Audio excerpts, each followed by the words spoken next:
भगत मम गुण गण करहि कपट तज गान। चौथी भक्ति भगवान के भजन करो पर कपटों को छोड़ कर। पांचवी भक्ति मंत्र जाप दृढ़ विश्वासा। पंचम भजन सुवेद प्रकाशा। पांचवी भक्ति भगवान पर भरोसा। छठ दल शील व्रत बहु कर्मा। शीलता होनी चाहिए। सात हो मोह मैं जग देखा। सात मतलब पूरे संसार में मुझको देखो। आठ हो यथा लाभ संतोषा। जो मिल जाए उसी में संतुष्ट रहो। और नौ मोह एक जिनके होई। नार पुरुष सचराचर कोई। ठाकुर जी कहते हैं कि नौ में एक भी भक्ति जिनके है वो मुझे अतिशय प्रिय है। नौ में सरल सब सन छल हीना। सारे विकारों से दूर रह करके भगवान का भजन करें उसका परम मंगल में और कल्याण हो जाएगा। जैसे ही इतना श्री प्रहलाद जी ने कहा हिरण्यकश्यप तमतमा गया। आंखें लाल पीले हो गई। प्रहलाद जी महाराज जी को उठा करके जमीन पे पटक दिया और संडामर को डांटने लग गया। बोले क्या यही शिक्षा बार बार पढ़ाई जाती है हमारे विद्यालय में? हिरण्यकश्यप कह रहा है तू किसके बल पर भगवान का भक्ति कर रहा है? प्रहलाद जी ने कहा पिताजी सुनिए, आप पूछ ही रहे हैं तो मैं बता ही देता हूं। न केवलम में भवता शराजम सवै बलम बले नाम चा परेशान। परे वरे में स्थिर जंगमाये ब्रह्मादयो ये नवसम प्रणीता। राजन जिनको बल पर जिनके बल पर आप गर्जना कर रहे हैं उनको भी बल देने वाले मेरे भगवान नारायण हैं। क्योंकि कोई भी दे जो है आराधना करता है तपस्या तो ब्रह्मा जी के। और वरदान क्या मांगता है? वरदान ये मांगता मैं अमर हो जाऊं।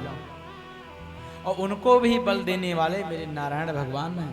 मैं उनके बल पर गर्जना कर रहा हूं। हिरण्यकश्यप जोर जोर से अट्टहास करने लग गया और बोला क्या मुझसे भय नहीं लग रहा है तुमको? डर नहीं लग रहा है? प्रहलाद जी ने कहा जो भगवान का उसको किसी को डर नहीं है। सारे प्रयत्न इसके बाद में वासो यदि च सर्वत्रा तस्मा स्तंभे च दृश्यते। हर जगह से प्रहलाद जी महाराज जी को सर्वत्र भगवान दिखाई दे रहे हैं। और इसने पूछा मेरे से क्या तुमको डर नहीं लगता? किसके भरोसे तुम गर्जना कर रहे हो, भक्ति कर रहे हो? उसी दिन से प्रहलाद जी से बैर करने लग गया और प्रहलाद जी को मारने के लिए नाना प्रकार के या प्रयत्न करने लग गया। फिर संडामरक ने प्रार्थना किया, प्रहलाद जी को लेकर के चले गए विद्यालय में। और वहां जब छुट्टी हो गई सारे विद्यार्थियों को बुला करके इसके बाद में सबको उपदेश कर रहे हैं, बेटा पुत्र जितने भी हैं सबको बुला करके प्रहलाद जी कह रहे हैं मित्र बस जीवन में एक बात याद रखिए, मात्र भगवान का भजन करिए। क्योंकि जीवन इसीलिए मिला है कि भगवान का भजन करें। देह धरे कर यह फल भाई भजिय राम सब काम बिहाई। सोई पावन सोई सुभग शरीरा जो तनु पाय भजिय रघुवीरा। प्रहलाद जी ने सबको उपदेश किया। सारे मित्र कह रहे हैं प्रहलाद तू पढ़ा पढ़ाया मैंने सुना है, तू माँ के गर्भ में ही पढ़ा पढ़ाया आ गया था।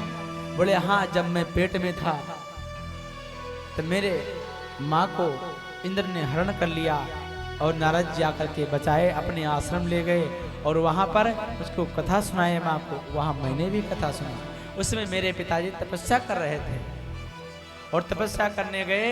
वहाँ तपस्या करने में बृहस्पति जी आकर के तोता बनकर बोले नारायण नारायण। और यह तपस्या करते हुए बोल रहा है ओम ब्रह्मदेवाय नमः। वहाँ पर तपस्या इसने अपने शत्रु का नाम सुन लिया, इसकी तपस्या बिगड़ गई। या घर आया, मैया कयादू ने पूछा स्वामी आपकी तपस्या पूर्ण हो गई? हिरण्यकश्यप ने कहा नहीं देवी, वहाँ मेरे शत्रु का नाम किसी ने ले लिया। मैया कयादू ने इस बहाने कम से कम 108 बार भगवान के नाम पूछे। बार बार वह बताता रहा नारायण नारायण। उसी रात्रि में गर्भाधान हुआ और वही कारण है जो भक्त प्रहलाद जी हो गए। बोल श्री भक्त प्रहलाद जी महाराज की जय। इसलिए माता पिता का संस्कार ही पुत्र में आता है। सारी घटनाओं को बताया। बोले अब क्या सोच रहे हो? मान लो तुम्हारी आयु 100 साल है, 50 वर्ष तो सोने में निकाल दो, 25 बस खेलने कूदने पढ़ने में, और बच्चे 25 वो गृहस्थी में निकाल दो, और 100 वर्ष से 20 वर्ष पहले ही निकाल दो। क्यों? क्योंकि जब 80 के ऊपर कोई व्यक्ति जाता है तो बोलेगा राम और निकलेगा उसके मुंह से आम। इसीलिए बचपन से भक्ति करो। चलो साथ में भक्ति करते हैं, साथ में